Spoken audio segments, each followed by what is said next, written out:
এই প্লেনটি আকাশে ওড়ার সময় হঠাৎ করে সামনের গ্লাস ভেঙে প্লেনের ভেতর বাতাস ঢুকতে শুরু করে। এই পাইলট 119 জন যাত্রী নিয়ে চীন থেকে তিব্বতে যাত্রা শুরু করেছিল। তবে কিছুক্ষণ প্লেনটি আকাশে ওড়ার পরেই ইঞ্জিনে সমস্যা দেখা দেয়। চোখের পলকেই প্লেনের সামনের কাচ ভেঙে টুকরো টুকরো হয়ে যায়। এতগুলো মানুষের জীবন মুহূর্তের মধ্যে ঝুঁকির মধ্যে পড়ে যায়। মনে হয় এই যেন সবাই মারা গেল। তারা কি বেঁচে ফিরতে পারবে? এমনই এক সত্য ঘটনা নিয়ে নির্মিত হয় দ্য ক্যাপ্টেন সিনেমাটি। তো চলুন গল্পটি শুরু করা যাক। লিও একজন দক্ষ পাইলট। সে অনেক বছর ধরে বেশ সুনামের সাথে বিমান চালিয়ে আসছে। প্রতিদিনের মতো সে গোসল করে এয়ারপোর্টে যাওয়ার জন্য রেডি হয়। কিন্তু আজকের দিনটা অন্যান্য দিনগুলোর থেকে একটু বেশি আলাদা, কেননা আজকে তার একমাত্র মেয়ের জন্মদিন। সে তার মেয়েকে অনেক ভালোবাসে। তার মেয়ে তখন তাকে অফিসে যেতে দিতে চায় না, কিন্তু কি আর করা, দায়িত্বে তো আর অবহেলা করা যায় না। তাই সে অনিচ্ছা সত্ত্বেও এয়ারপোর্টে রওনা দেয়। যাওয়ার আগে সে মেয়েকে প্রমিস করে রাতে এসে তারা একসাথে জন্মদিনের কেক কাটবে, তাকে নিয়ে রাতে ডিনারে যাবে এবং অনেক অনেক মজা করবে। তার মেয়ে তখন লিওকে কাজে যেতে দেয়। এয়ারপোর্টে এসে লিও তার সবকিছুর দায়িত্ব বুঝে নেয়।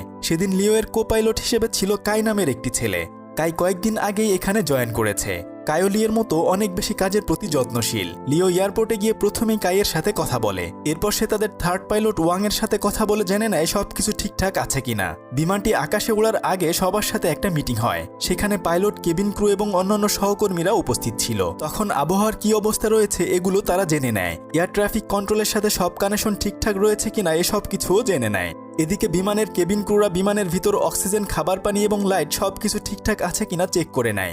সবকিছু পরীক্ষা করা শেষে তারা যাত্রীদের বিমানে ওঠার অনুমতি দেয়। যাত্রীরা এক এক করে সবাই বিমানে উঠে নিজের সিটে গিয়ে বসে পড়ে। কেবিন ক্রুরা সবাইকে সিট খুঁজে পেতে সাহায্য করে। সবার টিকিট ঠিকঠাক রয়েছে কিনা সব কিছু তারা চেক করে নেয়। এরপর বিমানটি 119 জন যাত্রী এবং 9 জন ক্রু নিয়ে টেক অফ করে। ধীরে ধীরে এটি অনেক উপরে উঠে যায়। বিমানবালারা তখন সবাইকে মোবাইল ফোন ব্যবহার করা নিষেধ করে দেয়। তারা সবাইকে সিট বেল্ট পরে নিতে অনুরোধ করে, কিন্তু নিষেধ সত্ত্বেও এক যাত্রী মোবাইলে কথা বলতে থাকে। এই নিয়ে এক কর্মীর সাথে তার কথা কাটাকাটি শুরু হয়ে যায়।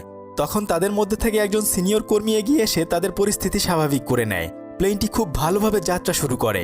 যাত্রীরা সবাই তাদের ভ্রমণ উপভোগ করছিল, কিন্তু কেউ জানতো না কিছুক্ষণ পরে তাদের জন্য কি অপেক্ষা করছে।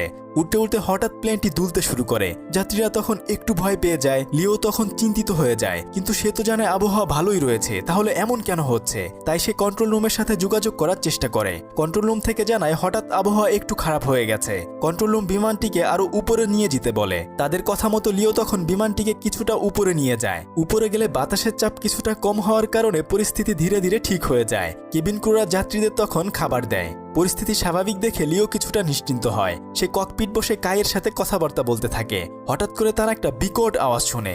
সামনে তাকিয়ে দেখে উইন্ডশিল্ডে ফাটল ধরেছে। লিও এবং কাই আবার চিন্তিত হয়ে পড়ে, কারণ তারা বুঝতে পেরেছিল পরিস্থিতি মোটেও স্বাভাবিক